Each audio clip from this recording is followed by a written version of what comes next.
here. What's up, everybody? It's your favorite straw that broke the camel's back, favorite nerd, and today we are looking at the Mafex Wonder Woman. Now, as many of you may or may not know, this is going to be the deciding factor for me in terms of how I handle Mafex products from here on out. I'm just tired of subpar products for premium prices, and I've just about had it, and I think from just a brief look at this isn't going to be much different. However, we do have to go through her because we have, so to speak, because we have committed to the review. So let's go ahead and talk about accessories. So weapons-wise, she comes with a sword, nice paint detailings with the different shades of silver, and then it has like a gold hue down the center, the gold handle, and then the silver paint on the blade and on the hilt. Looks decent enough. You know, nothing to really write home about, but looks fine. Lastly, she has a shield. With some nice texturing in here of the bird and the little, thing the bird's standing on, and all the gold paint, and that looks like dry brushing to me was done first around the lettering, and then the gold and silver paint accents were applied afterwards, and then these are all fixed, so the hand has to go in there and then hold it. And she holds them relatively just fine. It is hard to kind of get the shield stuck in her hand, but I would suggest removing the hand, attaching the hand to the shield, and then pegging the hand back into the forearm. She has this sort of static lasso that she can hold with two hands. It's for a very specific pose. But once again, it's like this metal texture, and then it has a wash on it to kind of give it a little bit of depth, and it also works fairly well. And that way you can get this look. The lasso that she can have holstered on her hip, and that goes on there with really no problem. Not a snug fit, but it's not going to go anywhere posed. And then she comes with two different types of weapon holding hands, left and right. Both of them are fairly similar, but they are different. One is definitely seems like it's more for the shield, and then the other one more for the sword. And then we have the brown painted wraps on there as well, and then two posing hands, in addition to the two fish hands that she already comes packaged with. So let's talk about her.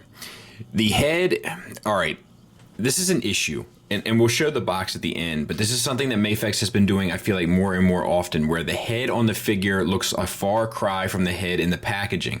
I've seen it with her, and I've also seen it with the recently, I don't know if it's forthcoming or if it's already out, the Kylo Ren. It just doesn't, like the paint and shading and stuff isn't done the same way, and as a result, the finished product ends up looking like less. The tiara is sculpted and painted, so that looks nice. The eyes, everything is painted well on the face, to be fair. The eyeballs, the eyebrows, the lips, all that stuff. It just doesn't look accurate, not only to the box, but to the film itself. I do think the sculpt, it kind of, at some angles, looks more like her than others, but overall, it just doesn't really do it, and it doesn't feel premium.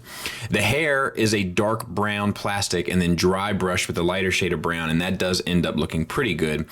I think the head is on a double ball peg from the head into the neck. However, oh man, wait till we get there. However, because of the hair, you can't really manipulate the head all that much. The hair is a more pliable plastic, but it's too stiff to allow you to do anything with it. And like the fall of the hair over the shoulder doesn't look natural either. So I don't exactly know what their attempt was to do here or what the goal was, but either way, it definitely failed. For the chest, so she has this floating piece of plastic here, which can hold her lasso and such, and that's fine. It's brown, and it relatively fits the form, so no real issues there. But look at the paint on the chest. Look at the gold all on that skin. Marvel Legends at $20 paint their figures better. That is unforgivable. It's blatant carelessness. Not the best.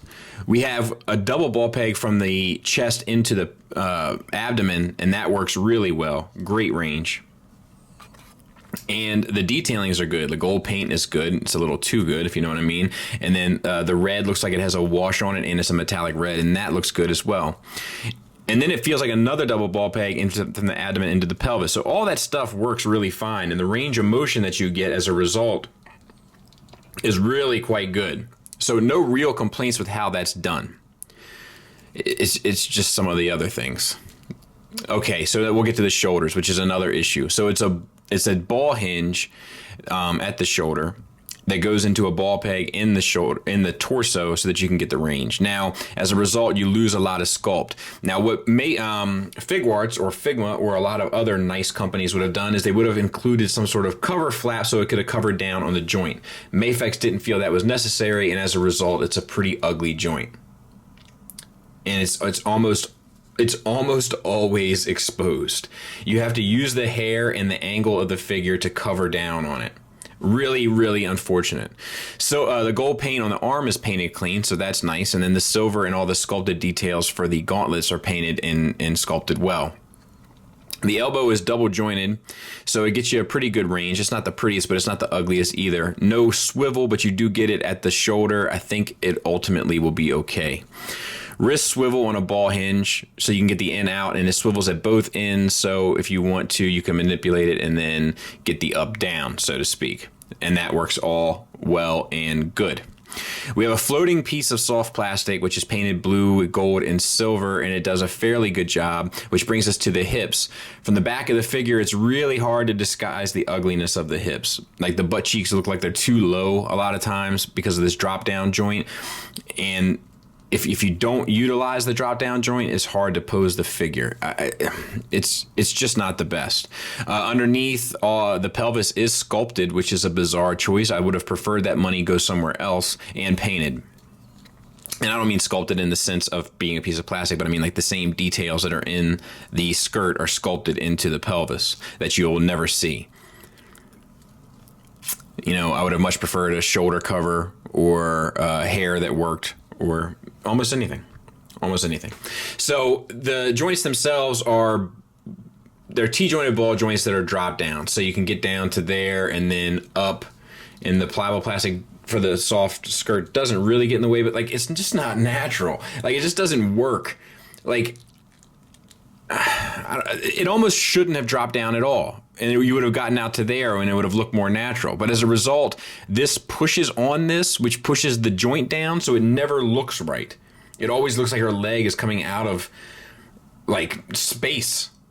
You know, not like out of her body. Now, the forward joint works fine. You know, using the forward motion of the ball joint, that works fine. No problems there. It's just not the best. Thigh swivel. Double jointed knee. There is a subtle shading on the skin tone down here, which is nice enough. Gold paint, brown paint, all sculpted details. Double jointed knee, like I said, looks good. The armor covers up the knee joint, which is nice. And then we have the red painted, and then we got paint outside the lines there too. And then also washed, just that metallic color of red. It really looks good. That red really does look good. And then for the boots, they're all sculpted really nicely and painted very well. And then you get an ankle tilt up, an ankle tilt down, and then like you gotta manipulate. There it is. You gotta manipulate around that joint to get the rocker. You can get it. It's just not the easiest to do, but you can get it. Let me make sure I can get it in the other one because it does give me a little bit of grief there. So yeah, definitely possible. Just unfortunately not the best. So in lieu of a skit today, we're going to just take a look at how that shelf turned out. And, you know, it's fine. She also comes with this display base, typical Mafex display base, which I forgot to mention. But, you know, it's all right. I don't know. It'll do, I suppose. Final thoughts wise, the paint is good. I could have used more on the face like they showed in the packaging. And that's about it. The sculpt work on the armor and stuff is good. All the accessories make sense and are good. The problem is like the joint engineering, the lack of covering down on stuff, the inconsistency of sculpt to promotional pictures. You know, that one paint that's super outside the lines on the chest, like that's obviously an individual results will vary kind of thing, but it's just, these figures are just not good enough. Like, they're simply not good enough. Not for their price. I think this company has potential, but I'm done. I'll be definitely cherry picking from here on out. I was kind of going all in, but I definitely won't be replacing anything that Figuarts or Figma or other companies in similar price points make with something that Mafex creates. It's possible I might pick something up. Sometimes you can get Mafex stuff for pretty cheap on Amazon because it ultimately ends up failing the market, and then it goes for a cheaper price. And I'm sorry for those that are huge Mafex fans. I definitely am not trying to pick on you. I'm trying to pick on the company that you love, and the reason why is because I'm now coming around the $300 area of spent on Mafex products at least, and I feel like that gives me a little bit of a right to kind of voice my constant, consistent disappointment with what they have to see, or what they seemingly have to offer. So I'm out. I definitely don't recommend this. I don't know if I recommend really any of their products wholeheartedly. There's some that get by. The Batman was kind of okay. Capes was stupid. Same with the Armor Batman and the Superman as well. And I don't know. Their Vader, I think, is kind of the lesser of three evils. Their Stormtroopers sucked. I don't know.